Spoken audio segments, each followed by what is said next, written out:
Here's the deal. You want to speak English fluently, like a native English speaker. But the problem is, it's difficult. Well, you see, there are 5 habits you need to have in order to sound like a native English speaker and speak fluently.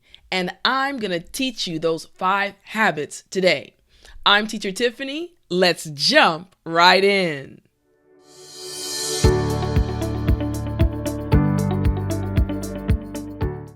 All right, 5 habits you need to speak English fluently. Habit number 1. Organize all of your plans and ideas. Now, you'll remember in last week's video, we went over this. I gave you a plan and showed you how to lay out all of your goals for an entire year. Now, if you missed that, just click right here and you can watch the video right now and learn about the English planner and how to set out your goals for a year. Okay? So, habit number 1, organize all of your plans and ideas. The first habit deals with organizing all of your English plans and ideas. In other words, you want to make a habit of laying out all of your English goals. This is such an important habit for you to have because you need to have an idea of where you're going. All right. Now, there's a really good quote that I want to tell you about. So this quote comes from Christina Scalise, and it says, "Organization isn't about perfection. It's about efficiency, reducing stress and clutter, saving time and money, and improving your overall quality of life." Now, there were 2 words in this quote that I want to explain to you. The first one was efficiency. Now, efficiency means the quality of being able to do a task successfully without wasting time or energy. As an English learner, even though you're studying English, you also have a life. You're also busy with work, with family, and your schedule sometimes is a bit hectic. Well, being efficient, using your time wisely is so important, and this habit of organizing your plans and ideas will help you do that. Now, the second word in the quote was clutter. Now, clutter means a lot of things in a messy state, especially things that are not useful or necessary. So let's say in your room, you may have a lot of things strewn or thrown across the floor. Well, the same can happen with your life. You may have so many things going on that you feel that you can't make time for English. But if you organize your plans and your ideas, you will be able to actually study, okay? Now, there's one more quote that I want to show you, okay? Now, this quote actually comes from Benjamin Franklin. He said, "For every minute spent organizing, an hour is earned." That's right.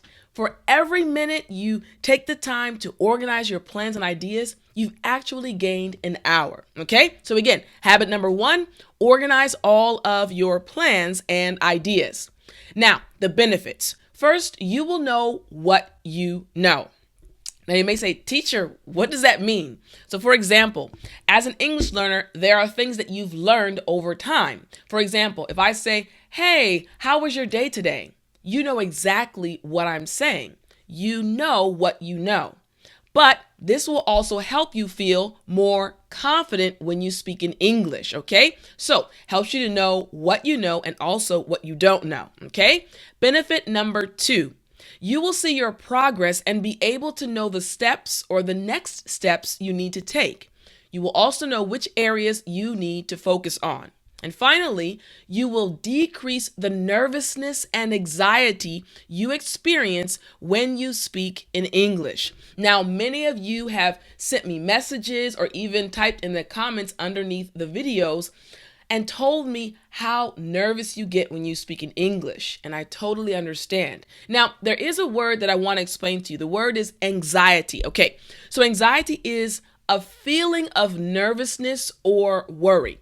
It's another way of saying that you're nervous and you feel like you can't actually speak. So again, when you have this habit of organizing all of your plans and ideas, it will actually decrease the nervousness you experience because now you have an idea of what you know and what you don't know. Okay, so how do you do this? I know you're asking me. So let me show you how to do this. This is what you need to do. Make or get an English study planner, okay? Now remember, in our last video, I showed you how to set up your planner, and I also showed you the planner that I created for you. So if you want to get the planner, it's still available. The link is in the description, okay? All right, so again, you need to make or get an English planner, an English study planner. Write your goals, study strategy, focus areas, and what you would like to learn. You need to designate the time period for each as well. This is very important. If you organize your English study, then you will actually reach all of your goals, okay? All right, so now let's move on to habit number 2. Habit number 2 is think in English and believe that you can. That's a key. You have to believe that you can do it. Now, the second habit deals with thinking in English instead of your first language. In other words, you want to make a habit of challenging yourself to describe situations in English. Here's the first quote from Dennis Waitley. If you believe you can, you probably can. If you believe you won't, you most assuredly won't. Belief is the ignition switch that gets you off the launching pad. Now, there are quite a few words in there that I want to explain to you, okay? There are 2 vocabulary words and then a third concept that I want to explain to you, or a third expression. So the first one was assuredly. Now, this just means to be definite, okay? To be a fact, all right? The second one was ignition. Now, ignition is the part where the fuel is ignited. So I want you to think about when you're starting something, starting a car, or even when you want something to spark, the ignition, okay? And then the third one was launching pad. Now, this is a platform from which rockets or missiles or satellites are launched. So we're saying launching pad being the starting point. So again, looking back at this quote, here we go. It says again, if you believe you can, you most or probably can. But if you believe you won't, you most assuredly won't. Belief is the ignition. Belief is the starting point. So you have to believe that you actually can think in English, all right? Now, the second quote I love is this one from Marianne Williamson. You must learn a new way to think before you can master a new way to be.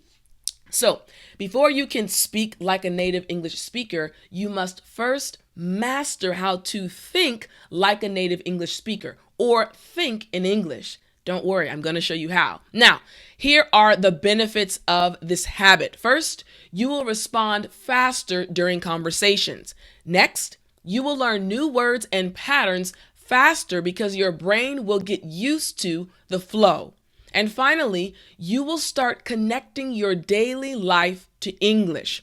Trust me, this is going to blow your mind when you start putting into practice this habit and start to make it a daily habit. Now, how do you do this? Here we go. I'm going to show you. So here's what you have to do. Keep a daily or weekly journal. In this journal, you should write about your day using the 5 W's. Again, I love the 5 W's. Who, what, when, where, and why. Training your brain to think in English about every situation, all right? And doing this will also help you think about situations in English throughout your day, all right? So, habit number 3, overcome your fears related to English. The third habit deals with overcoming the fears you have related to English. In other words, you want to make a habit of pushing yourself to conquer your fears and speak English. Here's the fact. Sometimes English can be difficult. No, English is difficult many times, right? Many times when you're trying to speak in English, you feel that it's so difficult. And a lot of times you feel fear. You get afraid to speak in English. You're afraid to make mistakes. You're afraid to sound let's say, you don't want to sound like a person who's not smart. But listen, you have to overcome those fears. I get it. I totally understand. When I was learning Korean, I experienced the exact same fears. But you have to make it a habit of overcoming your fears. Here's the quote I want to show you, okay? Here's the first quote. I have learned over the years that when one's mind is made up, this diminishes fear. Knowing what must be done does away with fear.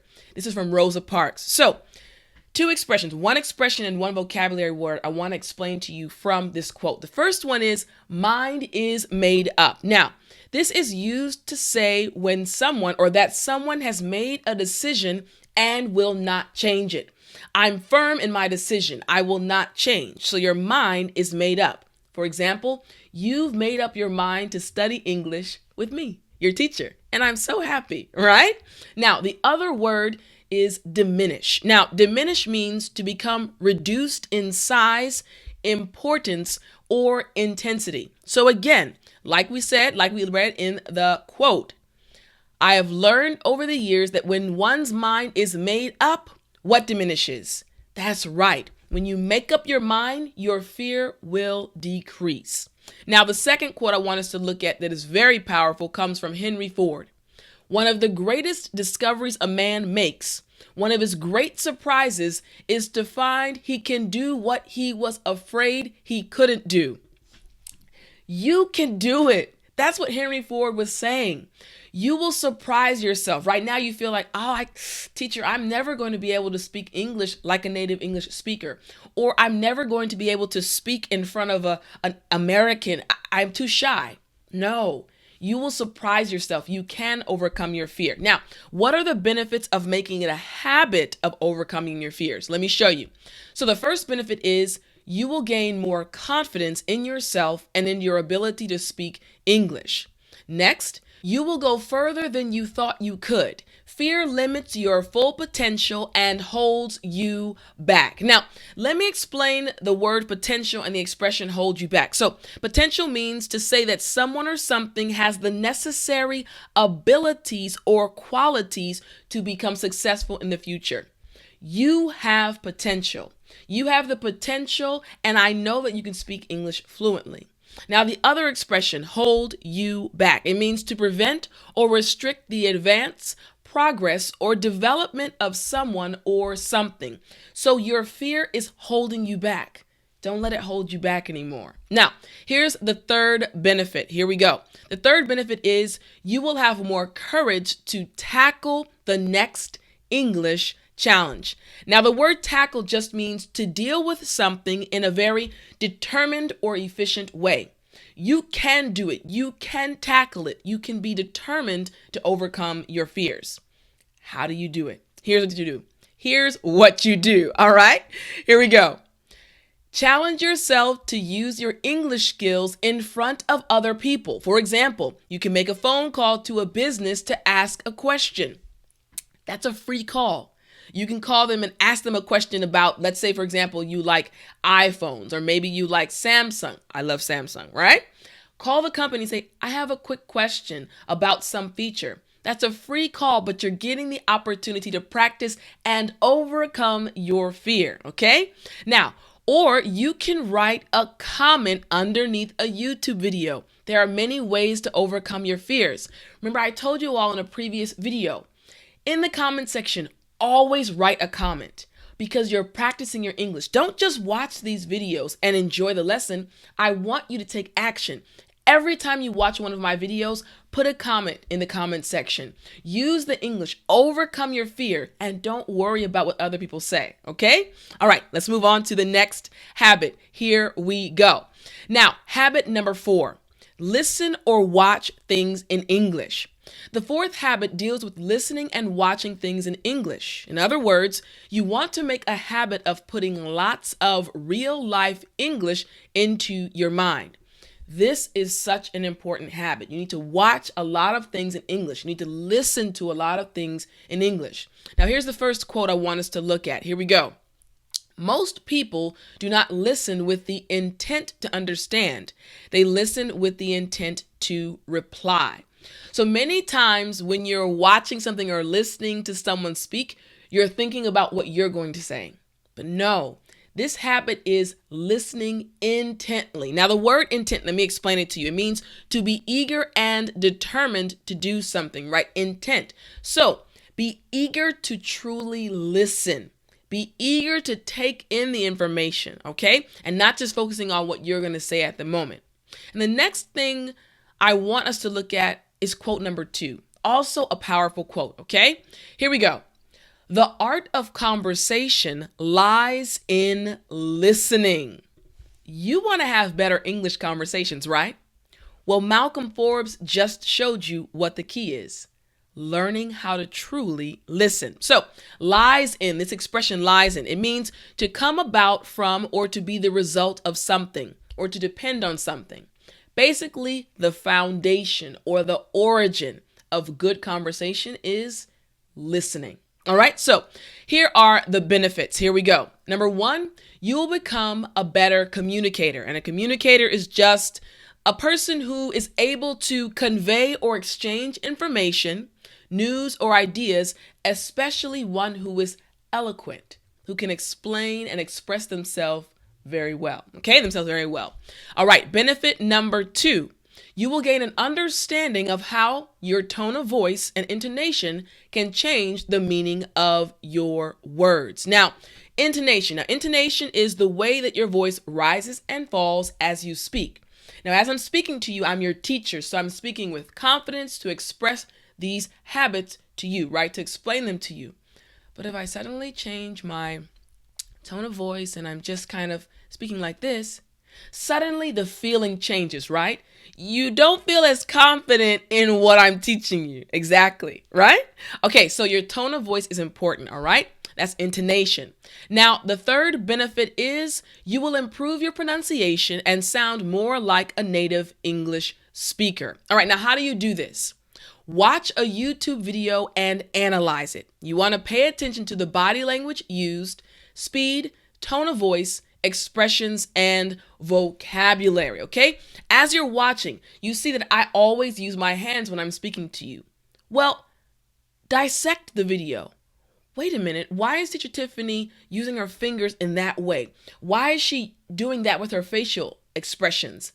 Think about things as you're watching them, okay? All right, so let's go to habit number 5. Oh, and I want to tell you, I'm giving you the 5 habits that you need to have to be fluent.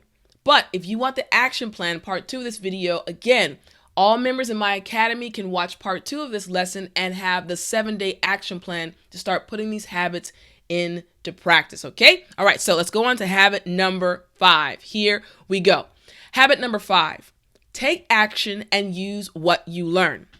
The 5th habit deals with taking action and using what you learn. In other words, you want to make a habit of finding ways to use the English you learn in real life situations. Here's the quote from Joe Saba. You don't have to be great to start, but you have to start to be great. Remember that. You don't have to be great. You don't have to be perfect. You don't have to be fluent in order to start.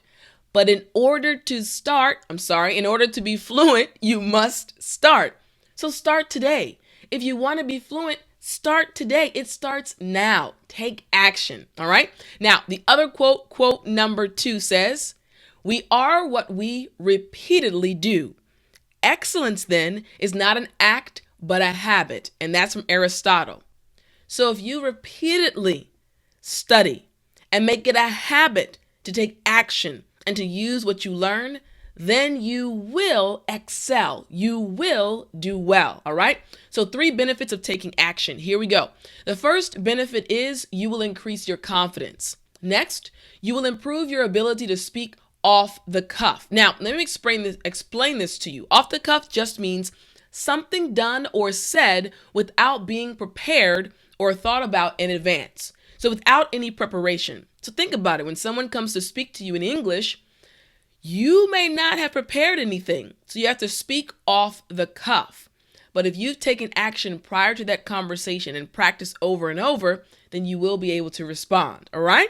Now, the third benefit. Here we go. The third benefit is you will turn short-term memory into long-term memory. Now, how do you do this?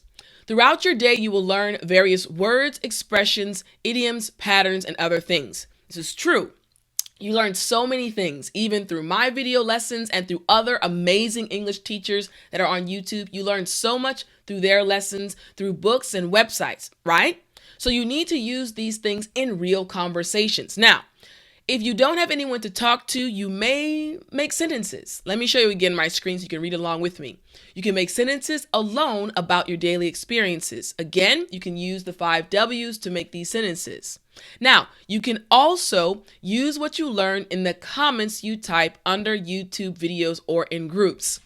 Remember, I told you in the beginning of this video, always comment underneath the YouTube videos. After you watch my lessons, always comment. And in your comment, try to use something you learned in the lesson. I've taught you many words in this lesson and many expressions. Use one of them in the comment section, okay? All right, now, the next thing you need to do is to study the 7-day action plan. Now, this is part 2 of this lesson, and part 2 is found in my academy. So if you're already in my academy, click the link right in the description and you can go and check out the 7-day action plan. I give you the worksheet you need to actually put these habits into practice, to actually make them habits starting today using the 7-day action plan, okay? So I hope you enjoyed this video. Again, watch part 2, click the link in the description to go to my academy, join, and actually start studying and using the 7-day action plan. I will talk to you next week, but as always, remember to speak English.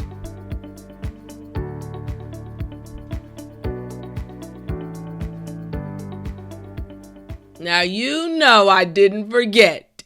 It's story time. All right, now today's story is actually a little bit of a serious one. It's good, but I want to tell you about one of my close friends. She's Korean, but I want to tell you about something she did for me that I will never forget. And I'm telling you this story because I want you to realize that along your journey studying English, there are going to be people that are going to help you, and they're going to help you get to the next level. And you should always be grateful for those individuals.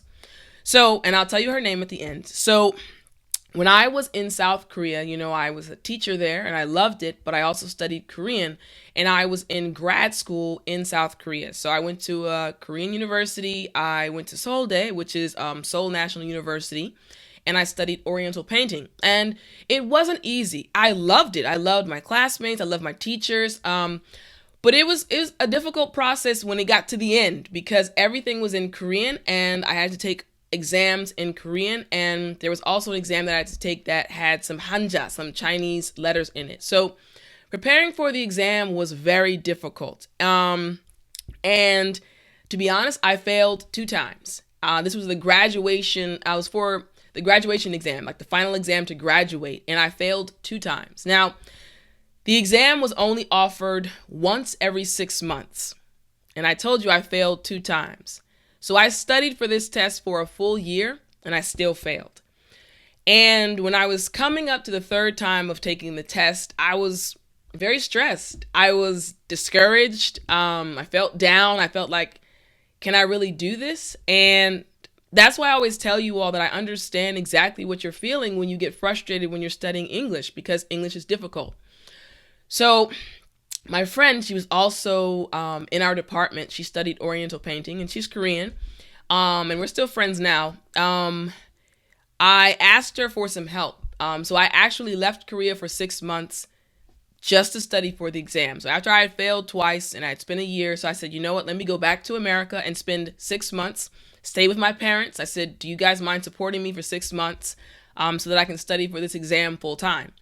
I had never done that in my entire life, just only studied for 6 months for one exam. So it was very difficult. I had to study Japanese art history, Chinese art history, Korean art history. There was a lot to study. So it was a bit overwhelming. So I asked my friend, I said, would you mind helping me? And she said, of course. For 6 months, she helped me. And let me tell you what she did. So I was in America and she was still in South Korea. And I had many different topics, many books to study. And what I would do is I would read the books and read the different topic about the different topics. And I would write, let's say, a full page in Korean about the topic. And I would send it to her just to see if the information that I found was correct. And also if my grammar was correct. And she would literally read every single thing that I sent her. She would do her own research to make sure what I was studying was correct. she would give me extra information telling me, Tiff, this is what you need to study. This is what you need to know. This went on for 6 months and she never complained. She never asked me for any money. She never said she wouldn't help me. I would message her, and the time difference, sometimes nighttime here is daytime in Korea. So sometimes I'd be up late studying or be up early studying, which means it would be the opposite for her. She never complained. If I called her and I was stressed, she'd help me. She'd get me through it. And because of her, honestly, wow. Didn't plan for that. Yeah, she helped me a lot. And I really appreciated her. Man, I didn't think this was going to happen. Anyways, she really helped me. And because of her, I passed the exam. And, she didn't realize how much she meant. But, yeah, guys. So her name is Suyeon. And, she's a good friend to this day.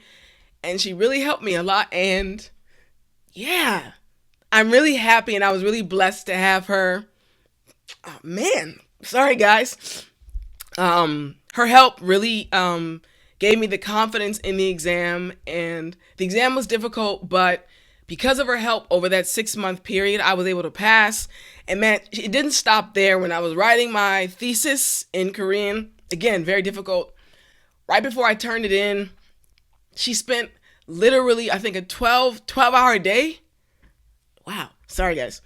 A 12-hour day with me, editing and looking over my thesis and making sure that everything was correct for me. And yeah, as you're studying English and going along your journey, there are going to be people that help you as well. Never forget those people. So yeah, the story time was a little bit emotional, but they're happy tears, not bad tears. So Suyeon, thank you so much. 진짜 감사해. 진짜 감사해. 사랑해 언니. Okay, she'll understand that. All right, guys, enough with the tears. Remember to speak English, and I'll see you next week.